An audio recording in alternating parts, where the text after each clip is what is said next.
Welcome to Game Pass News, recorded Tuesday, November 16th.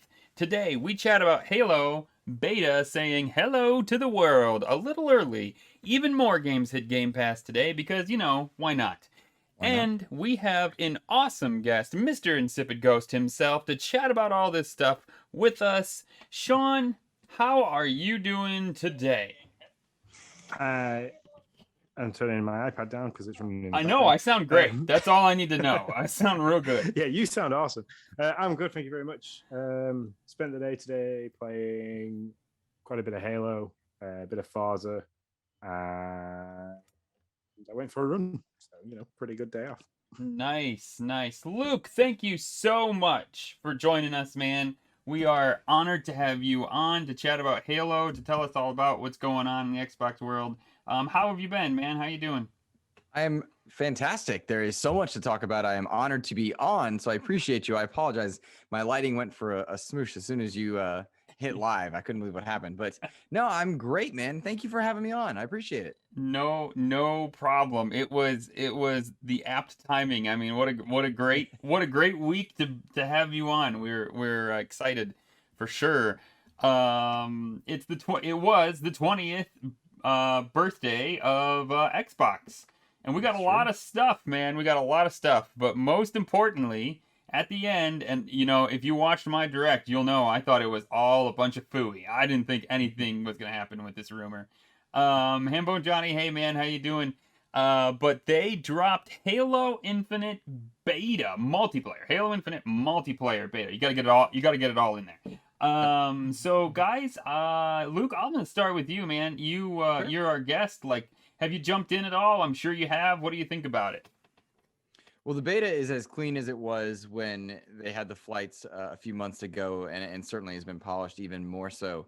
I'm we kind of got wind that this might happen. It certainly started leaking in like 18 different places. Pringles of all places was leaking it, which was funny in and of itself. But it seemed like a great win for the Halo community, for the Xbox community to get to have this go live and be able to jump in. The beta tag on it is actually very smart, I think, because it allows them to kind of clean any small little mishaps or things that aren't jiving well with the community. They can kind of fix that before the official launch on December 8th. And that's when a lot of other media outlets outside of gaming are likely going to pick it up, the next Halo in the franchise and such. So I think it was a big win for them. The gameplay is fantastic. The progression holds over, which is even better. So you can essentially play Halo Infinite right now. You can spend money in Halo Infinite right now. And for me, that means it's out. And so I think it's a great win for the Xbox community. Yeah, I jumped in right away. I was one of the people that got the blue screen of death immediately. Unfortunately. But and then I had to go to work. I was like, I don't know when they're gonna fix this problem, because then they came out. I was like, is anybody else getting this? And then they came out and said, hey, yeah, it's a thing we gotta fix. It seemed like they fixed it pretty darn quick. Very quick. Did they? Okay. It was a server slam. Yeah, I totally get it. But I had to go to work, so I didn't get to check it out until a little bit later. But man, I mean, I really love it. Anybody who listens to our shows knows I'm not an online shooter guy, so it's exactly kind of what I thought it would be. Will I play with Sean? Yeah, for sure I will. Will I play alone? I don't know. I get slammed, man. like I don't know how much I got. I apologize for interrupting, but I'm curious. Do you enjoy bot matches? Because I find a lot of joy in them as I get older, especially. Do you enjoy bot matches? I might give it a shot. I did one. The one where like it was a tutorial one that you're with the Marines. Yeah, I mean, I definitely felt like it. I definitely had more fun there than I did on some of them. It was interesting, Sean. What before I get too deep into that, Sean, what's your first impressions of Halo? I'm going to go back because I'm going to do some of the bot stuff because I'm hoping you can kind of increase the difficulty every single time you go back to play it. So it's kind of like a bit of a training run because I take a bit of time to warm. I've played a lot of Warzone, so like I'm used to the fast pace, the like people coming from behind and so on and so forth. But being able to do like a bit of training, I've done it every now and then in Warzone, gone through hit the AI, got it kind of like ramped it up and like made it as difficult as I can get it to see how far I can push myself. If I can do the same in Halo with the bot matches, that'll be great. What I've played of it so far, I played about 2 to 3 hours of it today. I played in a lot of ranked matches. I've had my ass handed to me quite a bit. But I've also had a couple of good matches where, you know, I've scored quite high on the scoreboard as well as we've managed to achieve whatever we were trying to. So I'm enjoying it. I played a little bit of the Master Chief Edition just to kind of warm up to it, and I found that gameplay was quite slow. This is a completely different like class for that. It's still fast paced. The being able to like jump and then slide and like sprint and slide and stuff like that, and the grapple and a couple of other boosts that I quite like. They've done really well to kind of modernize Halo for me. It certainly feels like they've tried to blend modern shooters and the quick time to kill of something like a Battlefield and Call of Duty with kind of the old school, longer time to kill shielded battle of Halo. And it feels to me like they have, bridged that gap well, but time will tell. And in a year where Battlefield and Call of Duty are certainly struggling out the gate, Call of Duty Vanguard, not Warzone. It'll be interesting to see if the community outside of Xbox takes to Halo and if it kind of makes a mark beyond that of just the console space. Sure. Hey, so first off we have Mr. Nintendo Dad himself, Masson, in the chat. Justin Masson? Justin Masson, that's the one. I love Justin. That's awesome. Hey Justin, what's up, man? Long time no talk. Yeah, he has a couple questions. One, he says it's not his PC could not handle the Halo beta, and he's wondering when it's coming to cloud gaming. And I don't have an answer for that question. Does anybody know? I do. It's already on. You can play it right now. I loaded up my tablet with xCloud earlier to pop in some Avengers. I often run like dailies on my cloud because I am addicted to a bad game. And it was right there, ready to go. Okay. So you can play via cloud at the moment.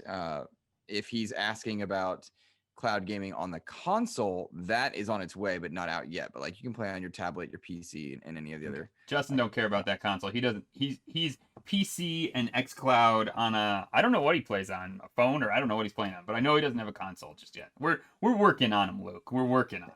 So. Hey, wherever you play, as long as you're having fun and that's not right. taking it away from others. That's Amen. Amen. And the other question is, well, we're going to save your other one for a little bit later. He wants to know about what you think about a Game Pass dongle. So we'll just do it now because I don't know how long he can be on. He's asking, How long do you think Xbox will offer a Game Pass dongle in the future similar to Stadia? That question's to me? Yeah, that was totally you. He doesn't care about us, Luke. It's fine. I understand. He directed that straight to you. Absolutely, that is going to be on its way. I would venture to guess that we would have seen it sooner if it wasn't for worldwide production being down and components being in such a necessity to get kind of the hardware out. Last I heard, and this is hearsay, so my understanding is that PlayStations were around 13 million sold, PlayStation 5s, and Xbox's Series S and X combined were around like 8 to 9, but they're selling out everywhere, so it's more a matter of availability. I would imagine that everything is going into getting those units out, and I don't think you're going to see a dongle as soon as we might have otherwise thought. However, when you've got cloud-based applications and smart TVs that are as good as what is out there and available now, I think you're going to see that app happen sooner than later. I know my smart TV could totally do it. I'm sure about many other smart TVs could handle it fairly well, but we'll see. Like right, it's more a matter of latency between the controller and the TV, not the actual screen and the image that is happening there. So I absolutely think you're going to see a dongle. That's the key to getting into some of the more niche markets that Xbox and American consoles have always struggled to get into. But I think Xbox is going to be the second console for a lot of households in the way that Nintendo's were the second console for the Wii and Wii U generation, I should say. I think you're going to see a lot of people booting up an Xbox account, but not necessarily a console. Yeah, for sure. Yeah, definitely. And it's almost you can guarantee that every household's got a smart TV, but you can't guarantee that every household can afford the console or so on and so forth. So having the software available rather than the hardware being delivered is a good business ethic to go by. Their brilliance was in marketing xCloud. The first thing they mentioned was that you could play with Sony DualShock. And when they said that, it was like, oh, you mean the thing that has 115 million units available and there's probably a controller everywhere? And if it's a Bluetooth controller, xCloud can process it and run it. And so that's the key right there. That's just impressive. Mm-hmm. So. Yeah, and I said last week that if they would come out with a dongle, there's a lot more games that I would play because my Xbox is down here because that's where my podcasting streaming station is, so it just makes sense. But man, and I bought the Backbone and I like it, but still there's times where I'm like, I don't want to get up and get that and hook it to my phone. I'm lazy, all right? I'm just going to admit it. This does not take that long to hook the Backbone to the phone. I don't need anybody to tell me that. But man, if I could just like sit on my couch and play after the wife goes to bed, I'm in. I am in. I would love it. So a lot of games do touch controls. I mean, that's an option in a way that I wouldn't have thought. A lot of games do it very well, and I would have thrown up at the idea 3 years ago. But after playing Streets of Rage 4 with touch controls and it working, I was like, all right, maybe there's something to this. I'm gonna have to try Streets of Rage 4 because Sean's smiling because he knows that I think touch controls are just like absolutely. It's a segment we sometimes run in the podcast called Touch Me, and Nick will kind of will have tested and driven one of the cloud-based games via the touch control, and he kind of gives his feedback on it. And sometimes it's hilarious, sometimes it gets absolutely burned, and sometimes I can't remember the one game that you quite enjoyed via touch control. Wild was it Wild at? Is it Wild at Heart? Wild at Heart, yeah. That's the one. Yeah. Played that one with touch controls. That actually worked out pretty well, actually. Next thing I want to chat about, it's not on here, Sean, but I just want to touch it before we get too far. Before I leave, any other Halo beta thoughts? Anything else that we're missing? Other than fixing the playlists, which I'm sure they're going to work on because I cannot play Oddball again. I literally, if it loads into Oddball, I leave the match and then try and because if you can't run while holding the ball, that really annoys me. It makes it very difficult to evade enemies. So. Yeah, it's totally for teams. Like it's meant for teams. It's meant for somebody. So I was playing I was playing against a team that I could I was more watching them than fighting them, and I was pretty at awe of like the one guy would shoot it, it would drop right at his feet, and he would just leave it. And I was always like, what is that guy doing? Like, what? Pick up the ball. But what he was doing was protecting it until I don't know if he didn't defend as well or what, but he would pick it up and crouch, and then everybody would just like surround him, and it was really impressive to watch how well that team like worked together. And so I can see why I can see why they did it the way they did do it, but I also agree. And I don't think a lot of people like Oddball because in the quick play mode, I've gotten 3 of my 4 I guess I played 5. So it'd be like 4 of my 5 matches were Oddball matches. And my favorite match that I played today was Capture the Flag. And I only played 1 match that wasn't Oddball. So yeah. It's a little frustrating, but it also makes sense that the people, and I think we talked about this off air, the people that are playing Halo right now are doing so because they're informed, because it was a stealth drop and people are into that community, and they've only got a day or two's worth of data to matchmake with as far as like true skill ratings and putting you with the right crowd. And in day 2, they're figuring out what people like and don't like. They're very aware of battle pass progression issues that people are unhappy with. Yes, that's the other one that I really want to hit on. Sorry for jumping in, but yeah, that for sure. And there's a lot that they're doing well with the battle pass that you can unlock at any time. You can switch between battle passes. It never goes away. I love that. Like, I think all that's great, but it doesn't feel rewarding to play. Your time doesn't feel rewarded in the ways that people were hoping it would, but it is still day 2. So while I'm not defending that at all, I do have high hopes that this team is listening because they need Halo to be a win and they need to fix it ASAP. The nice thing for them though, is that they launched the multiplayer beta as opposed to the full game, even though it absolutely is the full game. And so they can hold off on Metacritic ratings and anything else until the full game launches. And they can sort these things out with the informed crowd now. And then the little Johnnies and such that don't, that are not playing right away will get into a better experience when the time comes. Yeah. I do totally agree with the beta. Yeah, but the progression is a little whack. We won the capture the flag. That was my first one, and I was waiting for, like, I don't know, a progression or some, and there was nothing. Mhm. I didn't get anything for winning the match. I got stuff for, like, jumping on this guy for the first time, or all these random, like, silly achievements, which are cool, especially for a guy like me. I'm not saying they shouldn't be there. But especially for somebody like me who might be like, listen, I'm not gonna win a lot of matches, but if I can do, like, go find this or go do random little things to still progress, that is likely to keep me playing longer than if the only way I win, Right. only way I move forward is kills and wins. So yeah. I'm very curious to know. I looked at the chat and saw Justin is checking out XCloud version of Halo. I'm curious to know how that plays, because my experience with XCloud, I almost never do multiplayer, and with a game that's so in demand and such high fidelity, I'm curious to know what that cloud experience is like, because this game plays on Xbox One, One S, One X, Series S, Series X, XCloud, PC. Like it's everywhere. So I'm really curious to know how his experience will line up with the critics, with other users when the time comes for that. It's funny you say that, because I don't know if this is just how the menu works at the moment, but I'm always like one of the first to load in. I'm always waiting for other gamers to load in. And I wondered, I was like, is that because everybody else is playing on, like, a slower hardware? And I mean, I am hardwired in, so I'm sure that Mhm. that is all, like, playing a part in that fact. But yeah, I did wonder. And to be fair, I've had no lag. Like, I have not had an internet. It's just I've wait. The game is snappy. Like, from opening it up to getting the longest I wait is for other players to load into a match. I've been utterly blown away by how snappy the game is. Probably shouldn't be, because most of their games have been on the new hardware. But yeah, I that is an interesting point that I did think about when I was waiting for players to load in. Yeah.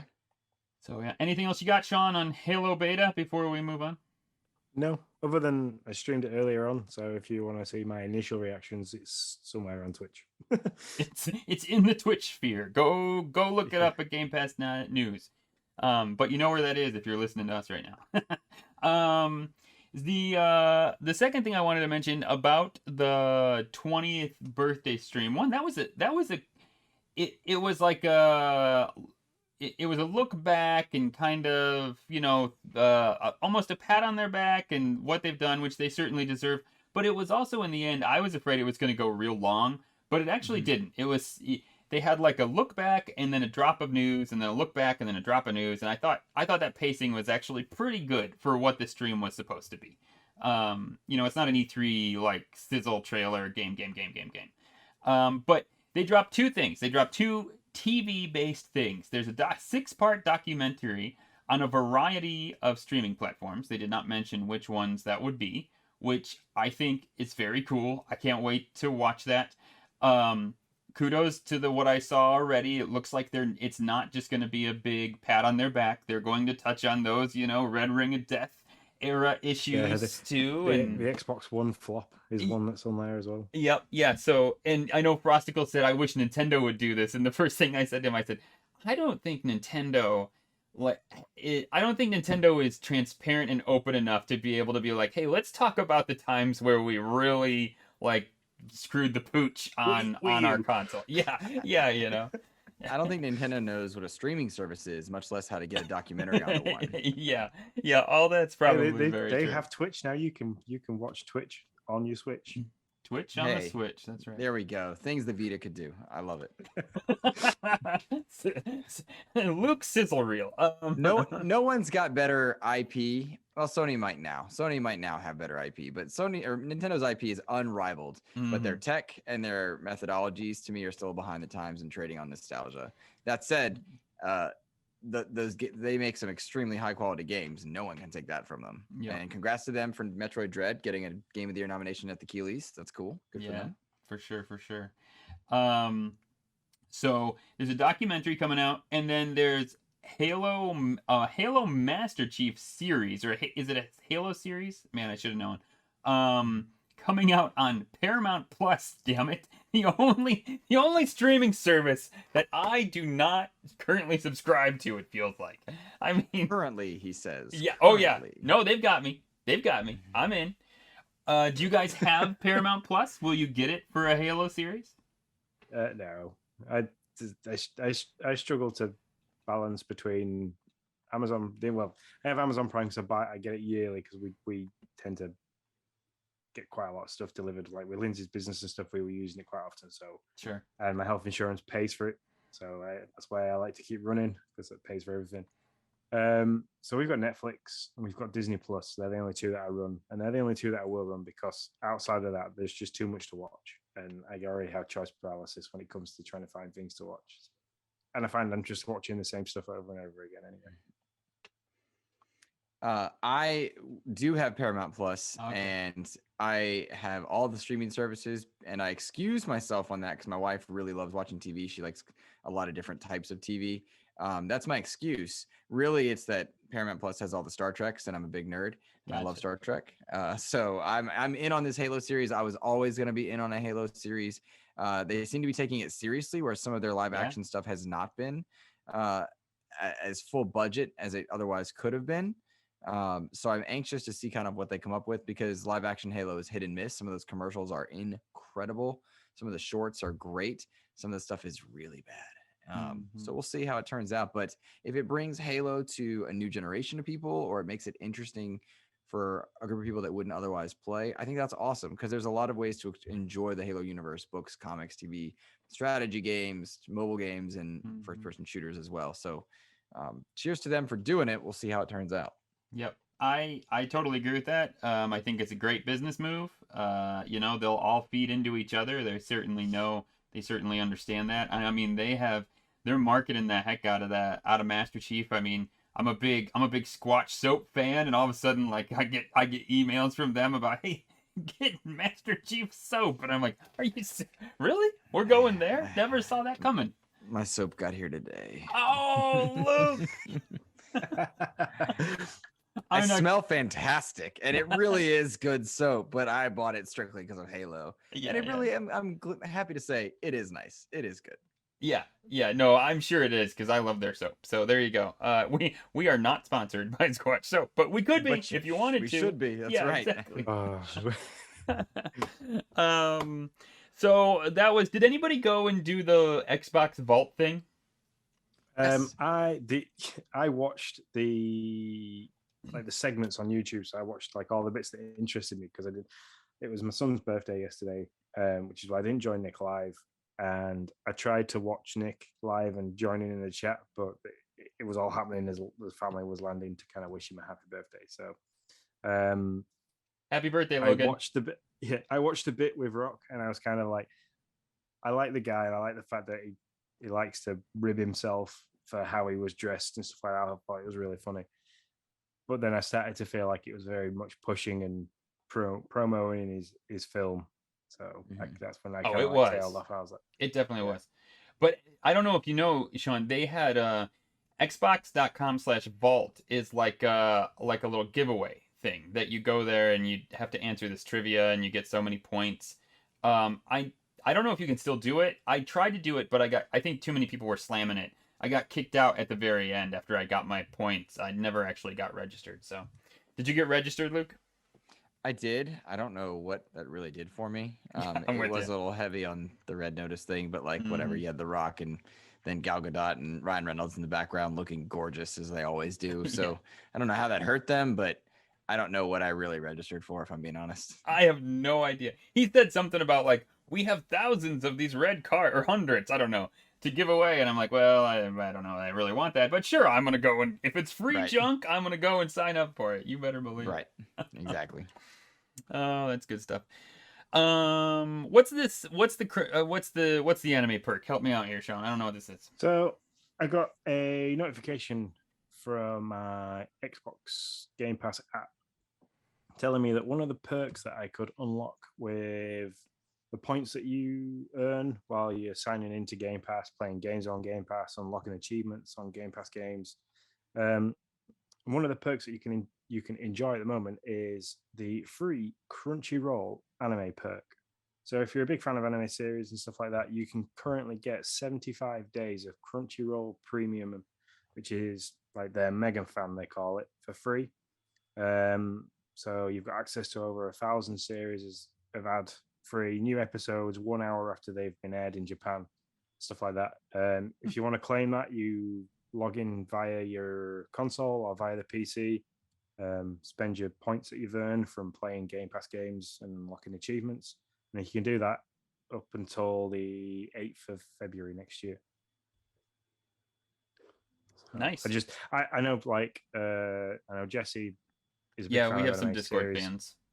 Yeah, so I thought Yeah. I best pass that information on because some people might not see it for whatever reason. It wanted to notify me, but it's of all the perks that you can get at the moment, that's one of the good ones. So Sure. I forgot to mention, Xbox has expanded the backwards compatibility. That was also one of the drops in that 20th anniversary thing to 70 new games. Any one of those really interest you guys? Where you were like, yes. For the back and back games? Yeah. Mm-hmm. Some of the old Star Wars stuff I never got my hands on when it first came out, like Episode 3, people speak highly of, and the Clone Wars games. But I think I had a lot of their heavy hitters in terms of back compat games already out. Yeah. However, Max Payne was a big win, I think, for a lot of people. Fear as well. Yeah. Those are the ones they highlighted for sure. Hard to complain about more back compat though. That's only a good thing, you know? Yeah, exactly. No, for sure. 100%. Actually, when I went to their website, I can't remember what it was, to get to the compatible games, there was 4,500 and some odd entries. I didn't realize how much they have actually been working on those backwards compatibility games. I mean, that's pretty impressive. That's a lot of games to be backwards compatible. So yeah. No, go ahead, Luke. What? I was just thinking, it's like there are two games that I really want that like nobody else would ask for, but I really want Star Trek Legacy on there, and I really want Marvel Nemesis: Rise of the Imperfects. But that's it, right? Like we're at the point now where so many of the games that the majority of people would want are available that now it's all these niche things. It's like the one or two small games, and then in truth, how many of them are actually going to be purchased? So the fact that they're delivering still at this point, I'm surprised, but they are still getting games back compat worthy. But I also think publishers and relationships are being built and rebuilt because of it. People are realizing they can sell games from 15, 20 years ago and they make money on it. That's why a lot of those Lucas games showed up. And there's no coincidence that is happening in the wake of the Indiana Jones deal and Lucas's kind of rebranding. Like, this is a smart thing for everybody involved, because I will pay money to play some of those old games, as will others. And it's a practice that Nintendo has refined, and then the Xbox is making, and PlayStation. Xbox is ahead of both PlayStation and Nintendo in this respect, despite of the three having the weakest legacy in terms of like heavy hitting big games of yours. So it's interesting to watch. I hope that Sony and Nintendo take note, because they're the ones that have everything that people want to play, you know? That's true. Yeah, 100%. Our journalist in the field has an update. Our field reporter has an update. Justin Masson has just reported in that he lost, but it wasn't because of the platform, rather his skill, and the input and stream was solid. So that's great to hear. That is great news. Yep.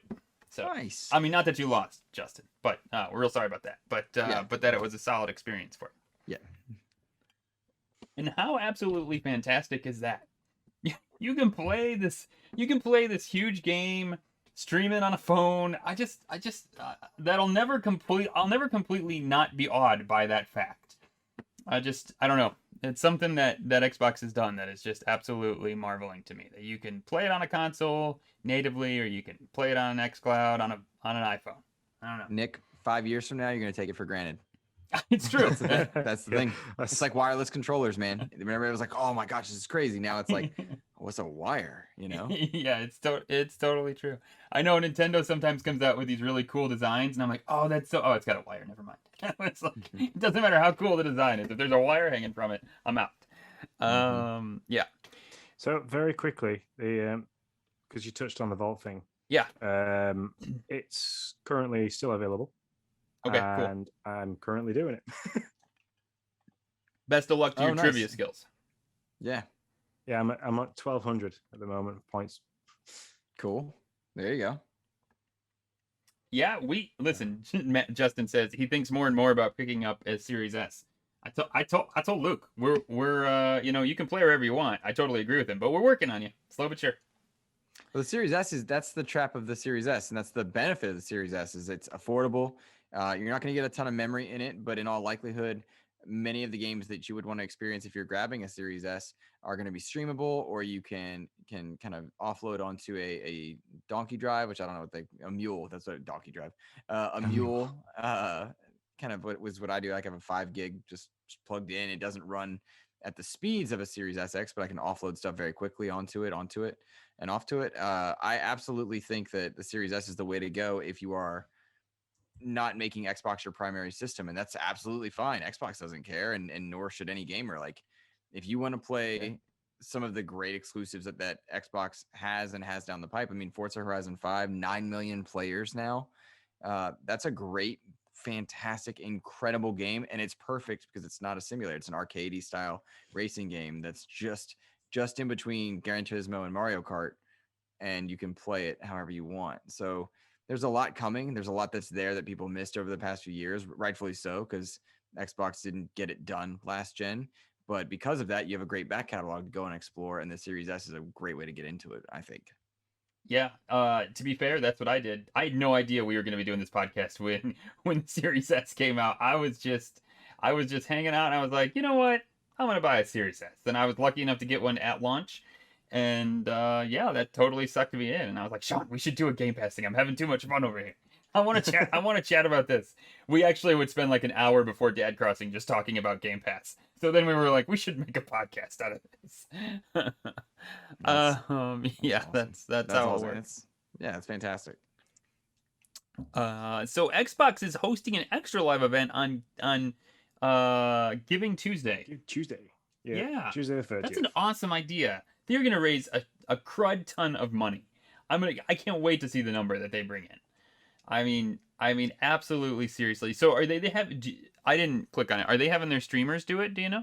I think it's a selection of people. Probably a selection of their big hitting what are the ambassador streamers? That's what I'm trying to say. Yeah. Yeah. I think Major it's Nelson, Aaron Greenberg, Phil Spencer will all hop on and have fun with fans. Oh my gosh.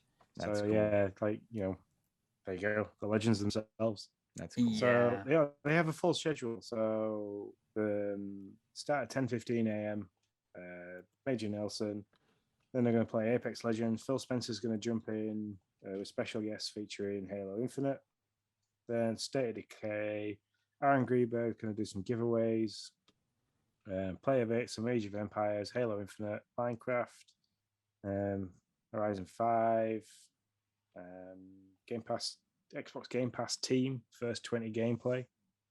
That is so good. I'm so happy for the Miracle Network that they were able to get Xbox to do something like that, because I cannot imagine how much money that'll bring in. But next year we just need to DM them, Sean, and be like, listen, we got something over here, guys. Just you just come and join our Nintendo Dads team, and you don't have to do that next time.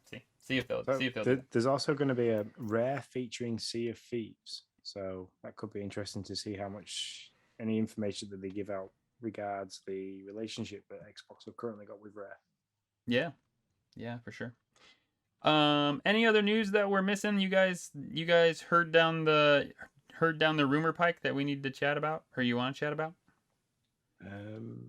No, I definitely need to stream some more Sea of Thieves and kind of get Justin's whistle wet for it. So. Sea of Thieves is great. Gosh, Sea of Thieves is so good. That game is incredible. Did you guys note that Jeff Keighley's Game Awards list came out, and Forza Horizon 5 is kind of the one that people are talking about being snubbed, as is Returnal. And I thought that was interesting because they're both exclusive games that I think their communities really got behind. Mm-hmm. But Forza Horizon 5, the highest rated game on Metacritic for this year, not on the list, despite being available for selection, because it stops at November 18th, I believe. I thought that was interesting. And it's interesting to me also how much weight we put into Jeff Keighley's Game Awards versus IGN's or any other sites. And it brings up another conversation about like racing games and Game of the Year stuff. But I did think it was of note that Metacritic ratings matter so little to these types of vibes that a Game of the Year can bring. And I have no problem with that. Any outlet can do what they want. It was just an interesting conversation point to see kind of strike up. in this afternoon. Yeah. I would agree I would agree that it's interesting. I'm not shocked. It's kind of, I don't know. It just kind of seems like it's like whenever you have the movie awards, right? It's always kind of the more artsy ones. I mean, a lot of times the next day I'll look at who won Best Picture and all that stuff. I'll be like, I don't even know what that is. Never, Yeah. never Yeah. even heard of that thing. So, but Endgame good was for not them. on there. No Infinity War. What is this? Yeah, Yeah. yeah, yeah. So No, it is. I It is think yeah, I interesting. think it's interesting that it doesn't matter what kind of critique a game gets. It's still obviously picked up by people who, like you say, want it to be a game of the year, and it kind of causes makes it interesting because you can't guarantee who it's going to be or what game it's going to be or what genre of game it's going to be. So Right. Well, I actually just pulled out of interest. Actually, I won't lie. I pulled it because Marty made this little comment about Xbox making crap games. That's why I pulled it. And so I pulled the top 10 of IGN.com's reviews. So it was Forza, Deathloop, Flight Sim was on there, but that was last year. And then there was three others in the middle, and I can't remember there were three others in between those that were in there. But three of the last six have been Microsoft Studio games.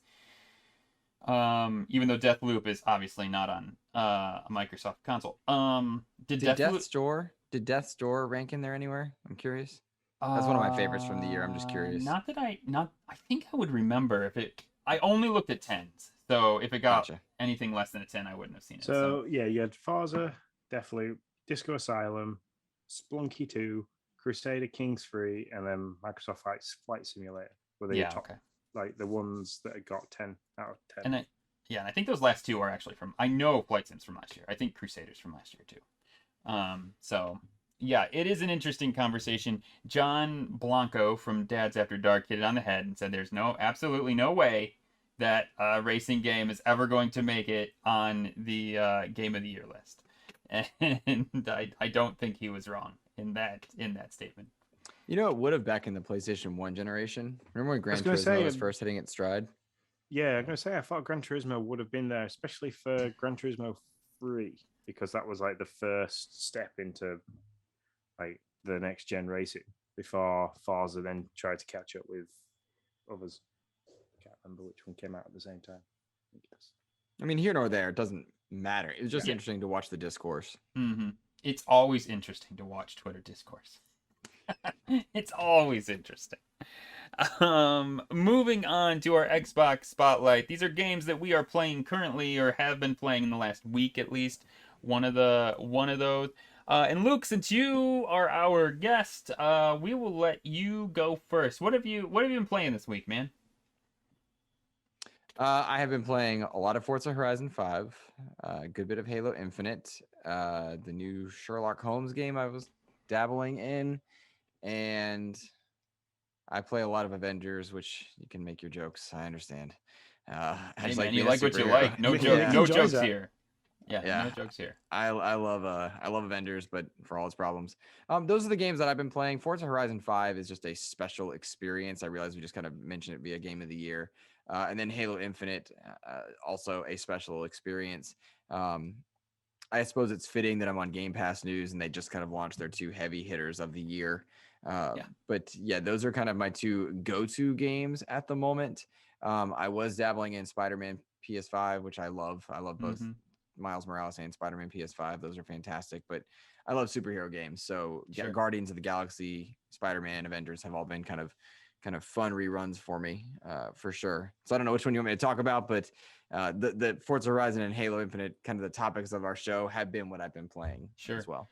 Well, we've all been playing a little bit of Forza. There's no doubt about that. Me not as much. But I'm not. I will say this, and I said this in the last time. I'm not a car guy, but this game still draws me in. Like, they have done such a good job to find a way to make everybody have an aspect of this game that you can, like, you don't have to be somebody who like loves car games to love this game. And I absolutely cannot credit them enough for that being part of the deal. So, Sean, how? I mean, I know you said you said you were liking it on the last cast. Are you still liking it? What's your thoughts now? Anything changed? Yes. What normally happens with me in Horizon games is you kind of follow the progression that he wants to push you into. So, like claiming the accolades, especially in this one, claiming the accolades, unlocking the next bit of the Horizon kind of festival features and stuff like that. And then I kind of get burnt out, and because there's that many different logos on the map when you're doing it, it's like I don't know what to do next. So I kind of like every time I go on now, I think to myself, right, what kind of mood am I in? Do I want to go and do like Baja style, like cross country racing, or am I in a like dirt and rally style? Or like before we started this, I thought, oh, I'll give the street scene like a bit of a blast and see if I can like road racing and stuff like that. So that's what I kind of done. You can go into the map, you can filter it down to basically what you want to look for. Even if you want to just go and hit all them speed traps or average speed areas and stuff like that, go and give them a blast. So that's what I keep doing. I popped down to my parents the other day, and my dad's been playing it a little bit on the PC. And he's got, like I say, he's got the force feedback steering wheel and pedals and stuff like that. So I thought I'd jump on and try and give that a go. And he joked because I was like, he had all the driving assists on, and I was like, My man, right there. That's my man. yeah. So why have you still got all these on? He's like, because it's impossible to drive it without. And I was like, no, whatever. And so like I turned everything off, give it a go. For the first 15 minutes, I couldn't keep the car in a straight line. I was like, yeah, this is horrifically difficult because there's no real life feel to it other than the feedback through the steering wheel, which is great, and the pedals with the brakes and stuff like that. As soon as you turn like the traction control off and the anti-lock braking and stuff like that, you don't get that fast feedback through the pedal as much because obviously the ABS isn't kicking in to try and stop you from braking to stop you sliding. So he's kind of like, you put your foot on No. So you put your foot on the brake, the front wheels lock, like the wheels lock up, and the castle. So it took some getting used to, but because there's no force, like if you turn in, like when I used to rally and stuff like that, there was a lot of the feel for the car and not being able to look through corners and stuff. PlayStation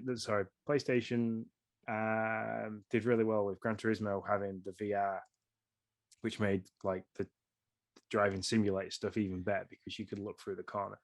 Xbox is missing that.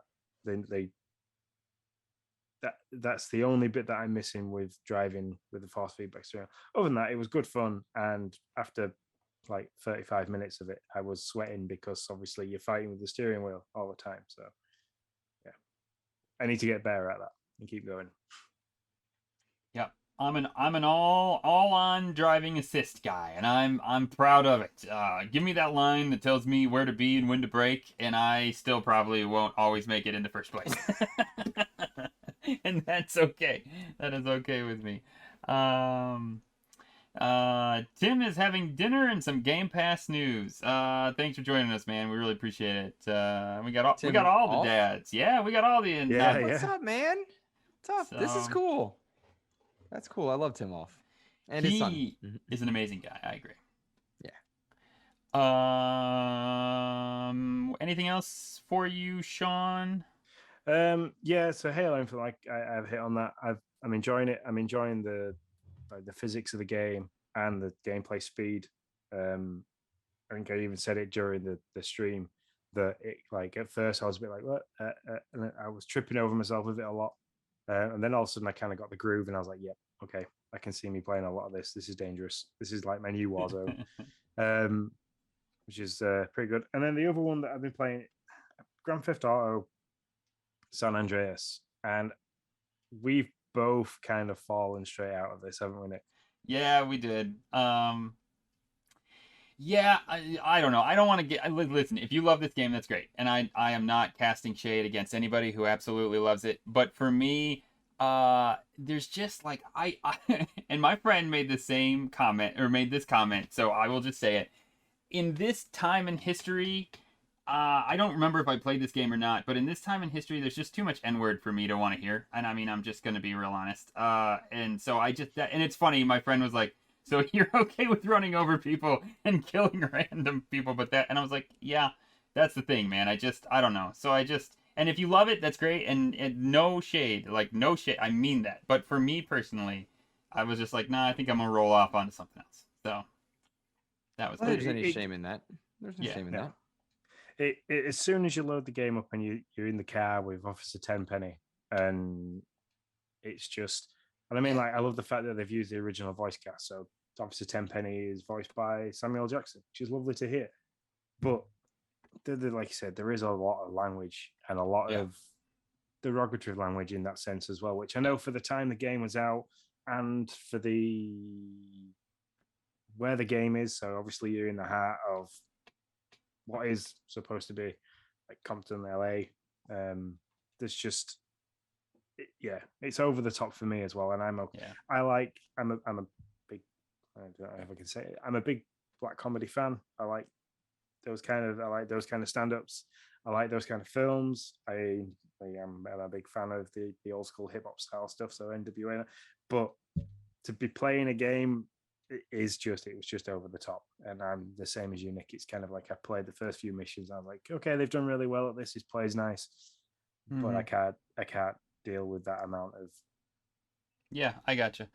Um, Before we roll off in the breaking news and all this stuff, I did want to have a conversation. Luke, have you pretty much hit all the Halos throughout your Xbox time? Like, have you touched on them all?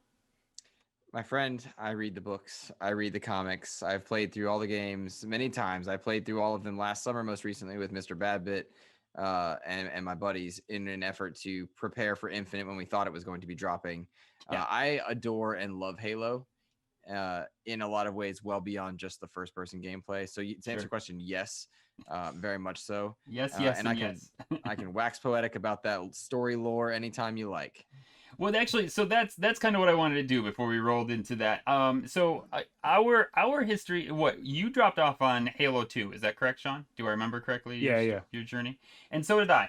I said I picked up the S. I skipped the one generation. I got felt a little burnt by the 360. After turning in quite a few of them. Plus, I was starting a family, so for all those reasons, having two consoles was not really a deal. So I'm interested in your perspective, or interested in how you feel. Is there a storyline that goes from one to what is now going to be Infinite? Is there a continued storyline in that way? Yes. Okay. So how deep to go? Yeah, I know. I left it open. I know. It's kind of like Star Wars, right? They have their own segments, and you can get into the grander scheme. Same with Marvel movies. You can get into the grander arcs, or you can enjoy them kind of in their own isolated point. Games 1 through 3 are their own complete storyline. ODST is a separate storyline that exists between 2 and 3. And you can enjoy those kind of at your leisure. Halo 4 is fantastic, probably the best of the campaigns in my opinion. And I would recommend anybody try that one. They just built magic with that game in terms of visuals because it ran on a 360. Halo 5, no one should play unless you're trying to do a grander playthrough of the series. It's not approachable. Mechanically, it's fantastic, but the story is a gobbledygook mess, and they've abandoned it for Infinite. Not abandoned it, I should say. They have written it in such a way that you will be able to enjoy Halo Infinite without the burdens of 5. Sure. And so I would say they can each be enjoyed in isolation. I think Halo fans will enjoy some of the connecting threads, but they have built Infinite to be a very soft relaunch, so that anyone can play it. And that is wise on their part. They need that. They very badly need that. Because the kid, like during Halloween, this is a real story I told on XCP. A kid came up to me. He's like, are you that video game? I was like, yeah, from Halo. He goes, no, from Fortnite. And that's the meme, but it actually happened. The kid thought I was from Fortnite. And so it's like, all right, Halo needs to be here for not the old folks. And so, there's plenty to be done on that front, I think. Yeah, for sure.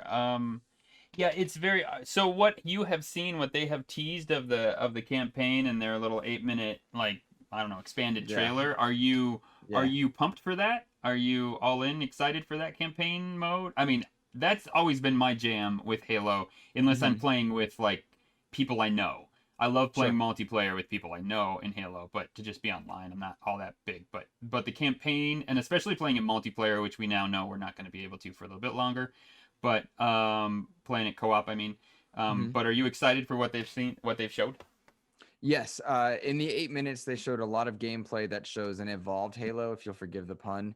A Halo that is acknowledging where it's fallen short in years past, where it needs to grow.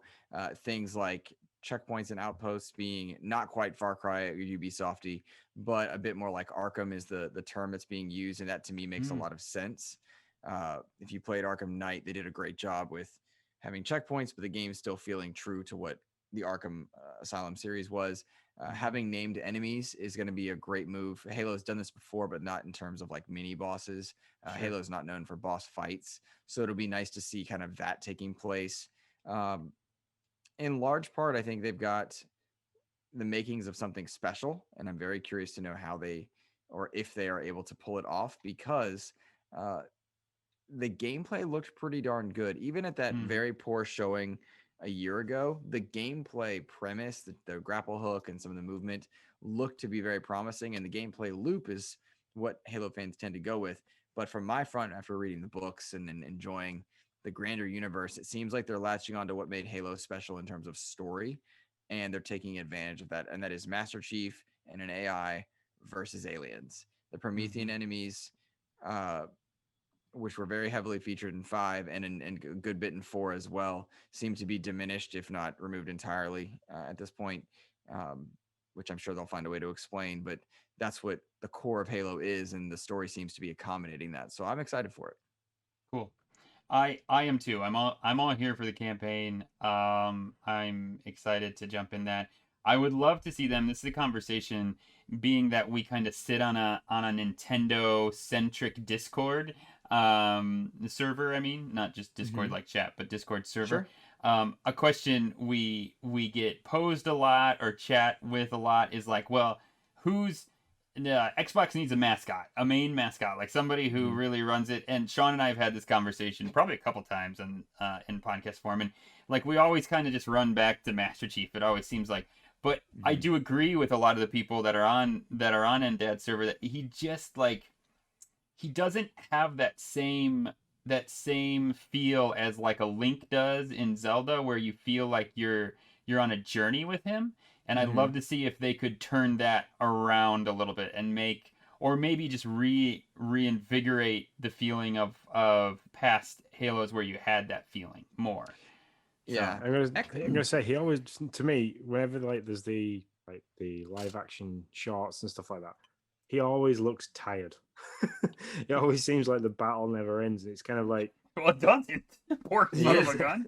That's kind of his premise, is that he is tired and he is worn, especially without Cortana now. But I like what you're saying about the mascot, because during the Xbox One generation, the Xbox did not have a mascot. They did not. Master Chief seems to be the mascot for this new generation, and they're putting him on the box. They've changed the color palette to be more inviting, I think, and less daunting, less radical. More than that, they have made an effort to feature Master Chief outside of just Halo games. He's in Fortnite. There were conversations of Smash Brothers, that he's on marketing for Rockstar as he was for some other awful energy drink a year ago. Side note, send me your Rockstar codes. I don't drink Rockstar, but I will absolutely steal anyone's codes for those cosmetics that I'll never use. There's a lot to say about they're trying to make him a mascot once again, because he was a good one for a while. But yeah, but even in the vehicle world, because you can drive a Warthog in Forza. You're right. The Hoonigan YouTube channel have built a real life like 1200 brake horsepower Warthog that they've driven around Los Angeles and stuff like that. And well, that's just cool. I didn't know that. Yeah. Sean always sends me these like links that I never would find without his help, and then they always make me. So for me, Halo is very much the forefront of Microsoft's like picture of what gaming for them. That is the face of them. So that's cool. That's really cool. Did I answer your question about mascots? Because I don't think they wanted them to be the avatars at the end of Xbox 360 and the beginning of Xbox One, and it just didn't work. And then they lacked an image. They had an image problem, understandably. Don Matrick was the face of Xbox, and he was the meme, TV, and it just didn't work. But I think they're trying to bring Master Chief back. Sea of Thieves is getting more and more recognizable. they've got all the Bethesda stuff now. So Doom Guy effectively is becoming a mascot in future. They've got a lot of things they can touch on. They should do a fight for the mascots and Doom Guy versus Master Chief. In the brawler that I absolutely want them to make, I don't care how cliche it is. Yes, Right, I yeah. agree. Yes. That's a good point. Yes, it's an original idea that I had. Yeah, I mean, man, if they could get somebody that could make one for them, like I cannot think of his name. Who makes Smash? He's not. Yeah, he's not Sakurai? there. Yeah, Sakurai. If they could get somebody like Sakurai that could make a brawler for them the way Sakurai has made Smash, man, that would be, especially now with all their other studios that they have bought. I mean, they just have such a plethora of people that could sit. Hey, as but a Rare are roster. currently making some very good looking characters in Sea of Thieves, so it wouldn't take much to cartoonize like Doom Guy and Master Chief into that kind of vision. It's all about the feel and the balance in those games, though. I mean, that's like the thing. Like, I mean, even Smash players get upset when there's a new Smash out and it doesn't feel exactly like how they want to. So yeah, it would be interesting to see what they could do, for sure. Luke, thanks for that. Having missed, to be fair, quite a few Halos, that lets me know that this is kind of a good reset point. Probably not just for me, but for a whole bunch of people. So whole generation worth, yeah. Yeah, exactly. Yeah, I'm gonna say I've definitely gone for YouTube and looked for timeline kind of like recap videos. Yeah, and it's not, and I think probably for the same thing that Luke is saying, it's not easy because it's like, exactly how you started out. It's like, well, how deep do I go? And it's like, if you're trying to, how deep do you make this video go and not get too lost in the weeds where nobody really wants to pay attention anymore? Right. So yeah, I get it. Breaking news out today because why not? Actually, these are EA Play games, so I don't know how much control of that Xbox really had. If you have Game Pass Ultimate, you can now play Dead Space or Dragon Age Origins on cloud only. Is that true? Just cloud? Huh. Just cloud, yeah. That's a strange one. That's an experiment, is what that is. That's for sure an experiment. Yeah. Yeah. Strange. They go ahead, definitely. They should definitely have brought Dead Space to console. EA have done themselves no favors there with that because this is a great game. It's the first into a great series of games by them as well. Yeah, so cloud only, you can play Dead Space and Dragon Age Origins. And then on the 17th, tomorrow, the time mixed. Tomorrow, if you're listening now, and you'll already see it if you're listening to the podcast. Next Space Rebels, which is on it all, so it's on everything. Yep. And then November 18th, we've got. There's only one I'm interested in. Only one of these that I get. XO1, which is coming to everything. Fae Tactics, which again is coming to console, PC, and cloud.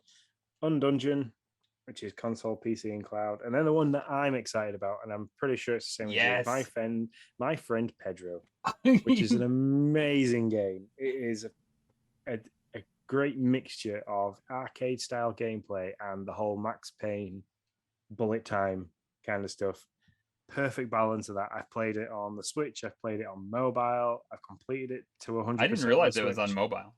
Yeah, I've completed it to 100% on mobile, and I will go and complete it to 100% on the Xbox. Luke, have you ever played this? My friend Pedro, I have not. I love bullet time. In fact, I was bummed when the Matrix games didn't hit back compat during those announcements. Sure. But I'm constantly intrigued by my friend Pedro, but every time I've had the chance, I've not actually clicked play. Like I've even had it on my console, I believe. Yeah. And I just haven't played it, but I mean, this might be the thing that gets me in. I'm saying that, but who knows? Who knows? I know. There's so many games. You just got to be like, all right, you just got to get it. I don't know. Having been in gaming for so long. Go ahead, Sean. It's got a really funny. Excuse me. It's nearly midnight. Well, it's now Wednesday. That's right. Yeah.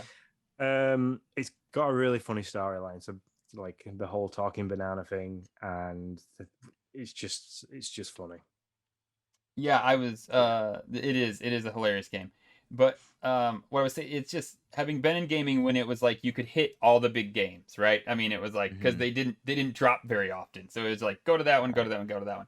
And now it's just like you have to get used to the fact that you're like, yeah, that's probably an awesome game, but I just have to make the choice that I'm not gonna play it because Right. it's just too crazy right now when it comes to games. Yep. So for sure. The golden chicket. Sure, why not? Ticket. Who words are hard, people. Has not has not changed. Oh no, I'm sorry. It has Lego Batman 2, which if you don't have that, you should claim it. You don't got to download it, as we always say. Just claim it. Yep. That's a pretty good one, when it comes to Um, golden ticket games. Yeah, and then because they still haven't given us any information for the December games, I had to go rooting around on the internet, and I found a website called theloadout.com, and they kind of had a bit of a rumor starting there that Star Ocean: The Last Hope, which is an Xbox 360 game, will be available to claim. Vampire: The Masquerade: Shadows of New York, that's an Xbox One game that's going to be available. And the last one, which I am looking forward to because it's the one that I haven't played in the franchise, is Dead Rising 4. Is rumored to be the games with Nice. gold. So that's quite a good game to kind of land for free. With your Good December game too. It's a Christmas game. Yeah. Yep. Yeah. Shopping mall, Christmas, create weapons to take out lots of zombies. That's But right. these are rumors, people, so it's No, like no, you said it was fact. I'm putting your name on it. Yeah, that's right. It's like a 50-50 chance here. I mean, we've done this before, and then it hasn't.